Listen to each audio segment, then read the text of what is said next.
الحمد لله رب العالمين. الصلاة والسلام على رسوله الكريم وعلى آله وصحبه أجمعين وعلى من تبعهم بإحسان إلى يوم الدين. أما بعد، فهو باب إمام محمد بن عبد الوهاب رحمه الله في كتابه باب ما جاء في حماية النبي صلى الله عليه وسلم حمى التوحيد وسده طرق الشرك. عن عبد الله بن شخير رضي الله عنه قال: انطلقت في وفد بني عامر إلى رسول الله صلى الله عليه وسلم فقلنا أنت سيدنا، فقال: السيد الله تبارك وتعالى. قلنا: وأفضلنا فضلا وأعظمنا طولا. فقال صلى الله عليه وسلم: قولوا بقولكم أو بعض قولكم ولا يستخرجنكم الشيطان. رواه أبو داود بسند حسن. கணித்துக்குரிய அல்லாஹுடையார்களே, அல்லாஹுடைய மாபெரும் கிருபையினால் நாம் தொடர்ச்சியாக ஒவ்வொரு பிரதி ஞாயிறு அன்றும் கிதாபு தௌஹீதுடைய பாடங்கள் நாம் பார்த்து கொண்டு வருகின்றோம். இந்த புத்தகத்துடைய கடைசி அமர்வுகளில் நாம் இருக்கின்றோம். இன்ஷா அல்லாஹ் இந்த அமர்வுக்கு பிறகு அடுத்த அமர்வு கடைசி பாடமாக இருக்கும். இன்ஷா அல்லாஹ் அதற்கு பிறகு ரமதானுக்கு பிறகு நம்ம இன்னொரு புதிய புத்தகத்தை கொண்டு இன்ஷா அல்லாஹ் ஆரம்பிக்கலாம். இன்று பார்க்கக்கூடிய தலைப்பு, நபிகள் நாயகம் ஸல்லல்லாஹு அலைஹி வஸல்லம் அவர்கள் தம் உம்மத்தவர்களுக்கு தௌஹீதுடைய பகுதியை பாதுகாத்து ஷிர்க்குடைய வழிகளை அவர்கள் தடுத்த பற்றிய விஷயம். இந்த தலைப்பில் நபிகள் நாயகம் ஸல்லல்லாஹு அலைஹி வஸல்லம் எந்த அளவுக்கு தன்னுடைய உம்மத்தினருக்கு மத்தியில் தௌஹீதை நிலைநாட்டினார்கள், எந்த அளவுக்கு என்றால் சிறிய வார்த்தைகளும் அவர்கள் விட்டார்கள் என்றால், ஏதாவது ஒரு சிறிய ஒரு செயலையும் செய்தார்கள், அது தௌஹீதுக்கு களங்கத்தை ஏற்படுத்தக்கூடிய ஒரு கட்டத்தில் வரும் என்று இருக்கும் பொழுது நபி ஸல்லல்லாஹு அலைஹி வஸல்லம் முற்றுப்புள்ளி வைக்கக்கூடியவர்களாக இருந்தார்கள். அதனால் ஹிமா என்று சொல்லும் பொழுது ஹிமாயா என்று சொல்லும் பொழுது முற்றிலுமாக பாதுகாப்பதற்காக. இப்போ அல்லாஹுடைய தூதர் ஸல்லல்லாஹு அலைஹி வஸல்லம் நபித்துவத்திலே மிக சிறந்தவரும் தலைவராக இருக்கக்கூடிய அந்த நபி ஸல்லல்லாஹு அலைஹி வஸல்லமுக்கு மக்கள் கொஞ்சம் புகழ்ந்து அளவுக்கு மீறி புகழ ஆரம்பிக்கும் பொழுது உடனடியாக நபி ஸல்லல்லாஹு அலைஹி வஸல்லம் செய்வார்கள், நிப்பாட்டுவார்கள். இது தௌஹீதை பாதுகாக்கக்கூடிய விஷயத்தில் நபி ஸல்லல்லாஹு அலைஹி வஸல்லம் செய்த முழு உழைப்பும். அதுல என்ன செய்யல, எப்பொழுதுமே சமரசம், காம்ப்ரமைஸ், ஓகே, லீனியன்சி என்று சொல்லுவோம், கொஞ்சம் மென்மையாக நடந்து போகலாம் என்ற விஷயங்களிலே ஏன் ஏனென்றால் அல்லாஹுடைய தூதர் ஸல்லல்லாஹு அலைஹி வஸல்லமுடைய அந்தஸ்தை விட அவர்களை உயர்த்துவது என்பது தௌஹீதில் ஒரு களங்கத்தை ஏற்படுத்தக்கூடிய விஷயம் ஆகும். அதனால நபி ஸல்லல்லாஹு அலைஹி வஸல்லம் எந்த நேரத்திலும் தௌஹீதுடைய விஷயங்களை பற்றி யாராவது ஒரு வார்த்தை சொன்னாலோ அல்லது சிறிய ஒரு செயலை செய்தாலும் நபி ஸல்லல்லாஹு அலைஹி வஸல்லம் உடனடியாக சுற்றி காண்பிக்கக்கூடியவர்களாக இருந்தார்கள். இப்போ இந்த புத்தகத்தில் நாம் முதல் கட்டத்தில் பார்க்கும் பொழுது தௌஹீதை நிலைநாட்டுவதை பற்றி நாம் பார்த்தோம். முதல் தௌஹீத் என்றால் என்ன, தௌஹீதுடைய அம்சங்கள் என்ன, இது அல்லாஹுடைய உரிமைகள் எல்லாம் என்னவென்று நாம் ஒரு கட்டத்தில் பார்த்தோம். அடுத்த கட்டத்தில் இந்த தௌஹீதை முறிக்கக்கூடிய எதுவெல்லாம் இருக்கின்றது என்றையும் இங்கு இந்த புத்தகத்தில் பார்த்தோம். ஏன் ஒரு விஷயத்தை நாம் உறுதியாக ஏற்றுக்கொள்ளும் பொழுது அதை அழிக்கக்கூடிய அல்லது தகர்க்கக்கூடிய விஷயங்களை அறிந்திருக்க வேண்டும். தௌஹீதை அறிந்திருக்கின்றோம் என்றால் ஷிர்க்கை நாம் அறிந்திருக்க வேண்டும். சுன்னாவை அறிந்திருக்கின்றோம் என்றால் பிதஅத்தை அறிந்திருக்க வேண்டும். ஏனென்றால் நாம் தௌஹீதை பாதுகாப்பதும் ஷிர்க்கிலிருந்து விலகி இருக்க வேண்டும். நமக்கு தெரியவில்லை அது அசத்தியம், தீமை என்றால் எப்படி நாம் அதிலிருந்து விலகி இருக்க முடியும்? சுன்னாவை நாம் பற்றி பிடிக்க வேண்டும் என்று விரும்பும் பொழுது பிதாத்தான விஷயங்களிலிருந்து விலகி இருக்கும். இப்படி இந்த புத்தகத்துல முதல் இஸ்பாத்து தௌஹீதை நிலைநாட்டக்கூடிய விஷயங்களை பதிவு செய்யப்பட்டது. அதற்கு பிறகு இந்த தௌஹீதுக்கு முரணாக இருக்கக்கூடிய விஷயங்கள் எதுவெல்லாம் அல்லாஹ்வுடைய உரிமையை தகர்க்குமோ, பறிக்குமோ அல்லது சில கலங்கத்தை ஏற்படுத்துமோ அதை அனைத்தும் சொல்லப்பட்டது. கடைசியாக அல்லாஹுடைய தூதரும் இந்த தௌஹீதை மிக பாதுகாக்கக்கூடியவர்களாக இருந்தார்கள். அப்போ உம்மத்தினர்களாக இருக்கக்கூடிய நாம் நாமும் என்ன இந்த தௌஹீதை பாதுகாக்கக்கூடிய விஷயத்தில் நம்முடைய பங்களிப்பை நாம் ஏற்படுத்திக் கொள்ள வேண்டும். ஏன் இந்த தலைப்பு இங்கு சொல்லப்பட்டது? வரக்கூடிய ஹதீஸை நாம பார்க்கலாம். அபுதாபில் வரக்கூடிய ஹதீஸ்ல அப்துல்லா பின் ஷுஹைர் ரலியல்லாஹு அவர்கள் அறிவிக்கிறாங்க, நாம பனு ஆமீருடைய கோத்திரத்தினருடன் நாம் சென்றோம். நம்ம இன்ஷா அல்லாஹ் ரஹீகுல் மக்தூம்ல நம்ம படிச்சுட்டு இருக்கோம். கிட்டத்தட்ட ஒரு 4 ஹிஜ்ரி முடிஞ்சு நமக்கு வந்துட்டு இருக்கோம். 9வது ஹிஜ்ரியில எப்பொழுது மக்கா வெற்றி பெற்றப்பட்டதோ 8வது ஹிஜ்ரி, அதற்கு பிறகு 9வது ஹிஜ்ரியில கூட்டம் நிறைய கூட்டம் வந்து என்ன ஆச்சு, இஸ்லாத்தை தழுவினார்கள். பெரிய பெரிய கோத்திரங்கள், வஃப்து என்று சொல்லுவாங்க. அதற்கு தான் அந்த வருடத்திற்கு ஆமுல் உஃபூத் என்று சொல்லப்படும். Delegation, years of delegation. நிறைய என்ன கூட்டங்கள், நிறைய கோத்திரங்கள், குலங்கள் என்ன இஸ்லாத்தை தழுவினார்கள். அல்லாஹ்வுடைய தூதரிடம் வந்து அவர்கள் உட்கார்ந்து பிறகு இஸ்லாத்தை தழுவி கற்றுக்கொண்டு செல்லக்கூடியவர்கள். இப்படி அப்துல்லா பின் ஷுஹைர் ரலியல்லாஹு அவர்கள் அறிவிக்கின்றார்கள், நான் பனு ஆமீருடைய கோத்திரத்தினுடன் நான் சென்றேன் அல்லாஹ்வுடைய தூதரை சந்திப்பதற்காக. அப்போ அங்கு சென்றவுடனே நாம் என்ன கூறினோம்? அங்கு அல்லாஹ்வுடைய தூதரை ஸல்லல்லாஹு அலைஹி வஸல்லம் பார்த்து நாங்கள் கூறினோம், நீங்கள் எங்களுடைய தலைவர் சய்யிதுனா, நீங்கள் எங்களுடைய சய்யிதுனா, நீங்கள் எங்கள் தலைவர் என்று கூறினோம். அப்போது நபி ஸல்லல்லாஹு அலைஹி வஸல்லம் அவர்கள், அல்லாஹ்வே தலைவன், அஸ்ஸய்யிது அல்லாஹ் என்று நபி ஸல்லல்லாஹு அலைஹி வஸல்லம் கூறிவிட்டு, பிறகு நீங்கள் எங்களின் சிறப்பாலும் கண்ணியத்தாலும் உயர்ந்தவர்கள் என்று நாம் கூறினோம். அதற்கு நபி ஸல்லல்லாஹு அலைஹி வஸல்லம், நீங்கள் அவ்வாறே கூறுங்கள் அல்லது இதைவிட குறைவாகவே கூறுங்கள், ஆனால் ஷைத்தான் உங்களை ஆட்கொண்டு விட வேண்டாம் என எச்சரித்து கூறினார்கள். இந்த ஹதீஸ் அபுதாபில் வரக்கூடிய ஹதீஸ். அடுத்த ஹதீஸில் பார்க்கும் பொழுது அதே போலதான் சில நபி ஸல்லல்லாஹு அலைஹி வஸல்லம் அவர்களிடம் வந்து, அல்லாஹ்வின் தூதர் அவர்களே, எங்களில் மிகச் சிறந்தவரே, எங்களில் சிறந்தவரின் மகனாரே, எங்களுடைய தலைவரே, எங்களின் தலைவரின் மகனாரே என கூறினார்கள். அப்பொழுது ஸல்லல்லாஹு அலைஹி வஸல்லம் அவர்கள், மக்களே, உங்களின் சொற்களை கூறுங்கள், ஆனால் ஷைத்தானின் வலையில் விழுந்து விடாதீர்கள். நான் முஹம்மது அல்லாஹ்வின் அடியான் மற்றும் அவனுடைய தூதனாவேன். என்னை அல்லாஹ் எந்த அந்தஸ்தில் வைத்திருக்கின்றானோ அத்தகைய என்னுடைய அந்தஸ்தை விட புகழ் வார்த்தையில் உயர்த்தப்படுவதை நான் விரும்பவில்லை. என்னை அவனின் அடியான் மற்றும் அவனின் தூதன் என புகழ்ந்தாலே போதும் என கூறினார்கள். இந்த ஹதீஸ் நசாயில் வரக்கூடிய ஹதீஸ். பாருங்க, சுப்ஹானல்லாஹ், இந்த 2 ஹதீஸ்களில் நாம் பார்க்கும் பொழுது முதல் விஷயம் எங்களுடைய தலைவர் என்று கூறினார்கள். அப்போ சய்யிதுனா என்று சொல்வது என்ன அனுமதிக்கப்பட்டது. அங்கு இல்லைன்னா நபி ஸல்லல்லாஹு அலைஹி வஸல்லம் செஞ்சிருப்பாங்க, இதை சொல்லாதீங்க என்று. ஆனால் நபி ஸல்லல்லாஹு அலைஹி வஸல்லம் பொதுவாக இந்த தலைமைத்துவம், ஆட்சி, அதிகாரம், அந்தஸ்து இது அனைத்துமே யாருக்கு உரிது? அல்லாஹுக்கு தான் உரிது என்று அங்கு என்ன செய்தார்கள்? நபி ஸல்லல்லாஹு அலைஹி வஸல்லம் தெரியப்படுத்தினார்கள், அஸ்ஸய்யிது அல்லாஹ். ஏனென்றால் நம்ம அரபி மொழியில கற்றுக்கொள்ளக்கூடியவர்களுக்கு தெரியும், அலிஃப்லாம் உடைய வார்த்தைகள் ஒரு பெயர் சொல்ல வரும் பொழுது, ஒரு நவுன்ல ஒரு இஸ்ம்ல வரும் பொழுது அதனுடைய ஒட்டுமொத்த விஷயத்தையும் அதை குறிக்கும். எப்படி அல்ஹம்துலில்லாஹி ரப்பில் ஆலமீன், அல்ஹம்து என்று சொன்னாலே புகழ் அனைத்தும், எப்படிப்பட்ட புகழாக இருக்கட்டும், எந்த உயர்ந்த அந்த நிலை இருக்கட்டும், அனைத்து புகழுக்கும் தகுதியானவன் அல்லாஹ் தான். அப்போ அல் என்று வரக்கூடிய விஷயத்துல அனைத்துமே அடங்கும். அர் ரஹ்மான், அர் ரஹீம், அல் கஃபூர், அத் தவ்வாப் என்று வரக்கூடிய. அதே போல அல்லாஹ்வுடைய தூதர் ஸல்லல்லாஹு அலைஹி வஸல்லம் சொன்னாங்க, அஸ்ஸய்யிது அல்லாஹ், தலைமைத்துவமோ அந்த தலைவன் என்று ஆகக்கூடிய அந்தஸ்தோ, ஆட்சி, அதிகாரம் என்ற அனைத்து விஷயங்களும் பார்க்கும் பொழுது உண்மையாக பார்க்கணும்னா அல்லாஹ் தான் என்று நபி ஸல்லல்லாஹு அலைஹி வஸல்லம் கூறினார்கள். இப்போ இங்கு எங்களுடைய தலைவன் என்று ஒரு குறிப்பிட்ட ஒரு விஷயத்தை குறித்து சொல்வது குற்றம் கிடையாது. எடுத்துக்காட்டாக நம்முடைய மஸ்ஜித் என்பது என்ன? அல்லாஹ்வுடைய மஸ்ஜித். எல்லா மஸ்ஜிதுக்கும் அல்லாஹ். இப்போ நம்முடைய மஸ்ஜித், நம்முடைய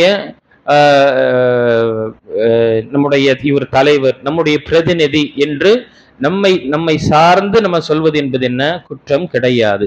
இல்லை என்றால் நபி ஸல்லல்லாஹு அலைஹி வஸல்லம் செஞ்சிருப்பாங்க, உடனே தடுத்து அப்படி சொல்லாதீங்க, மாறாக வேறு விஷயத்தை நீங்க சொல்லுங்க என்று. ஆனால் நபி ஸல்லல்லாஹு அலைஹி வஸல்லம் சொல்லிவிட்டு கண்டிப்பாக நபி ஸல்லல்லாஹு அலைஹி வஸல்லம் எல்லா மனிதர்களுக்கும் தலைவர், எல்லா நபிமார்களுக்கும் தலைவர். நபி ஸல்லல்லாஹு சொல்லக்கூடிய வார்த்தையில அன சய்யிது உல்தி ஆதம் வலா ஃபஹர், நான் ஆதமுடைய மகன் தலைவனாக இருக்கின்றேன், ஆனால் இதில் நான் பெருமை அடித்துக் கொள்ளவில்லை, நான் எனக்கு எந்த ஒரு பெருமையும் இல்லை என்று நபி ஸல்லல்லாஹு அலைஹி வஸல்லம் அங்கு தெரியப்படுத்தினார்கள்.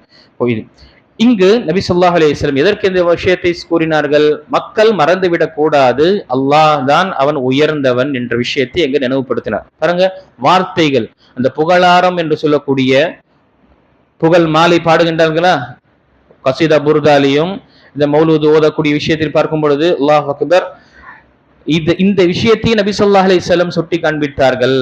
இந்த விஷயத்தை நபி ஸல்லல்லாஹு அலைஹி வஸல்லம் அங்கு நினைவு ஊட்டினார்கள். நான் அல்லாஹ்வுடைய அடியான், அடியானைவாகவே என்னை அழையுங்கள், கூறுங்கள் என்றால் அவர்களுடைய பெயரை கொண்டு புகழ் பாடல்கள் பாடுகின்றோம் என்ற பேச்சை வைத்து அல்லாஹ் அக்பர் ஷிர்க் வரை செய்யக்கூடிய விஷயங்கள் இருக்கு.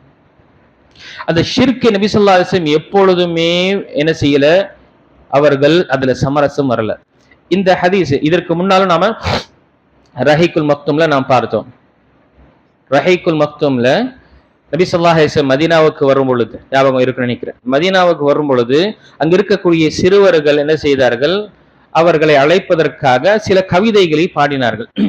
அப்ப அந்த பல அல் பத்ரு அலைனா மின் சனியத்தில் வதா வஜபத் அலைனா மின் குல்லி தா என்று சொல்லிட்டு அதை அந்த அந்த கவிதையில் வரும் பொழுது ஒஃபீனா ரசூலுன் யஅலமு மா ஃபீ கதின், எங்களுக்கு மத்தியில் ஒரு நபி இருக்கின்றார், அவர் நாளை என்ன நடக்கும் அதை அறிவார் என்று சொன்ன உடனேயே நபி ஸல்லல்லாஹு அலைஹி வஸல்லம் அவர்கள் அங்கே நிப்பாட்டுங்கள் என்று சொல்லி லா யஅலமு இல்லல்லாஹ், மறைவான விஷயத்தை அல்லாஹ்வை தவிர வேறு யாரும் அறிய மாட்டான் என்று சொல்லி, இந்த வார்த்தையை சொல்லாதீங்க, வேறு மற்ற வார்த்தைகள் நீங்கள் சொல்லுங்கள் என்று நபி ஸல்லல்லாஹு அலைஹி வஸல்லம் அங்கு கூறினார்கள். பாருங்க, சின்ன அங்க அந்த நேரத்துல அழைப்பு விடக்கூடிய விஷயம், முதல் என்ட்ரு இங்கதான் ஆகுறாங்க.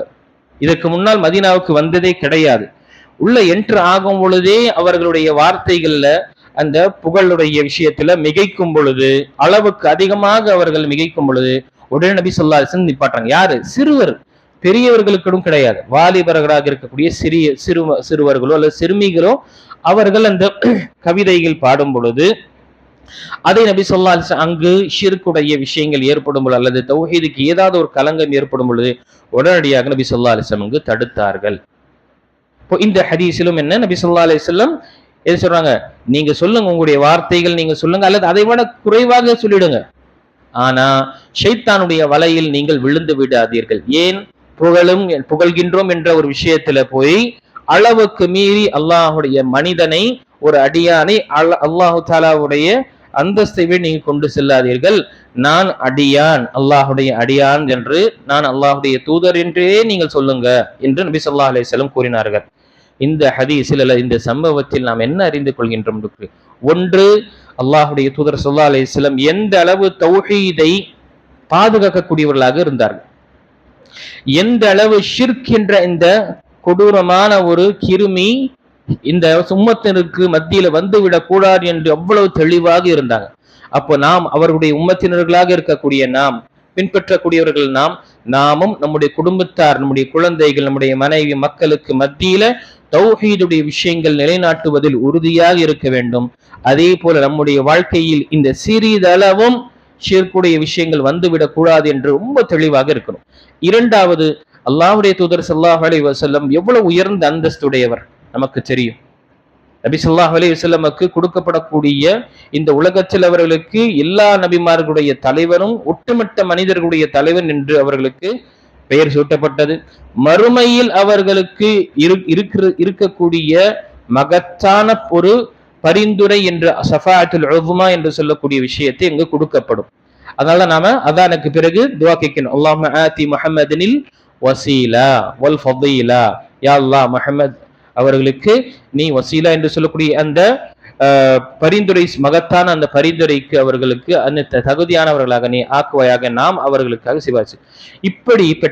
இப்படிப்பட்ட ஒரு நபி ஸல்லல்லாஹு அலைஹி வஸல்லம் இவ்வளவு அந்தஸ்து இருந்தும் அல்லாஹு தஆலாவுடைய அந்தஸ்திற்கு யாராவது இவர்களை மிகைக்கும் பொழுது உடனடியாக அங்கு நிப்பாட்டினார்கள், உடனடியாக அதை தடுத்தார்கள். என்றால் நாம் உலகத்தில் எவ்வளவு பெரிய ஒரு அந்தஸ்து பெற்றுவிட்டாலும், எவ்வளவு பெரிய ஒரு போஸ்டிங்ல வந்து விட்டாலும், எவ்வளவு பெரிய ஒரு செல்வந்தனாக ஆகிவிட்டாலும், மக்கள் நம்மை புகழும் பொழுது அந்த நேரத்தில் அளவுக்கு மீறி அவர்கள் செய்யும் பொழுது உடனடியாக ஒரு முஃமினாக இருக்கக்கூடியவன், ஈமான் உள்ளவனாக இருக்கக்கூடியவன், தௌஹீத்வாதியாக இருக்கக்கூடியவன், நபி ஸல்லல்லாஹு அலைஹி வஸல்லம் பின்பற்றக்கூடியவன் என்ன செய்யணும்? உடனே இந்த வார்த்தைகள்லாம் சொல்லாதீங்க.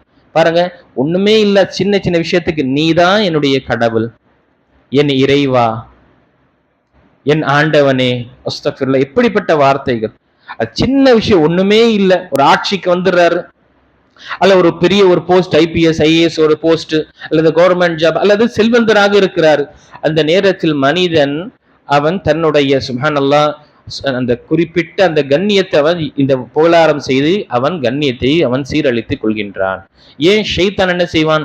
புகழக்கூடிய விஷயத்தில் நம்மை அளவுக்கு மீறி புகழக்கூடிய நிலையை தள்ளுவான். நபி ஸல்லல்லாஹு அலைஹி வஸல்லம் அதெல்லாம் சொல்றாங்க, லா யஸ்தக்ரிஜன்னகும் ஷைத்தான், உங்களுக்கு ஷைத்தான் என்ன செய்ய வேண்டாம், இந்த வார்த்தைகள் புகழக்கூடிய விஷயத்தில் மிகைத்து நீங்கள் அளவுக்கு மீறி புகழ்ந்திட வேண்டாம் என்று நபி ஸல்லல்லாஹு அலைஹி வஸல்லம் இங்கு தடுத்திருக்கின்றார்கள். ஆக இந்த ஹதீஸில் அல்லாஹ்வுடைய தூதர் ஸல்லல்லாஹு அலைஹி வஸல்லம்க்கு புகழ்ந்தார்கள், நீங்கள் தலைவன், நீங்க தலைவனுடைய மகன்.